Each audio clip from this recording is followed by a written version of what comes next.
मांग गारुडी समाजाला घरकुल आणि जमिनीचे कायमस्वरूपी पट्टे मिळवून द्यावे असे निवेदन राज्याचे राज्यमंत्री ॲडव्होकेट आशिष जयस्वाल यांना देण्यात आले। राज्यमंत्र्यांकडून लवकरात लवकर मागणी पूर्ण करण्याचे आश्वासन।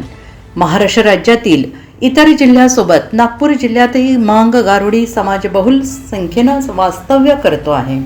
स्वातंत्र्याच्या अगोदरच्या काळापासून वास्तव्य करत असलेला हा समाज आजही कायमस्वरूपी जमिनीचे पट्टे आणि घरकुलांसाठी वंचित आहे आणि याच अनुषंगाने रामटेकचे आमदार आणि राज्याचे गृहमंत्री माननीय ॲडव्होकेट आशिष जयस्वाल यांना मांग गारुडी समाजाच्या वतीने कायमस्वरूपी पट्टे देण्याचे आणि घरकुल देण्याचे सविनय निवेदन देण्यात आले। निवेदनात 165च्या वर नागरिकांची यादी सुचवलेली आहे, ज्यांना कायमस्वरूपी जमिनीचे पट्टे आणि घरकुल देण्याची मागणी राष्ट्रीय मांग गारुडी क्रांती सेनेच्या पदाधिकाऱ्यांनी केली आहे। या मागणीवर राज्याचे राज्यमंत्री ॲडव्होकेट आशिष जयस्वाल यांनी लवकरात लवकर मागणी पूर्ण करून देण्याचे आश्वासन दिले।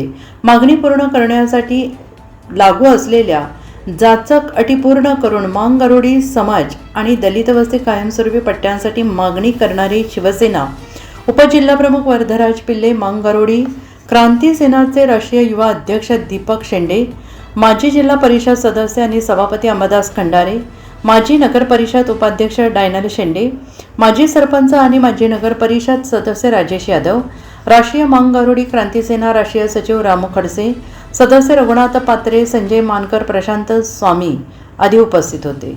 Chanakya news national Nagpur Deep Shende repeat Chanakya news national Nagpur Deepchand Shende यांचा रिपोर्ट।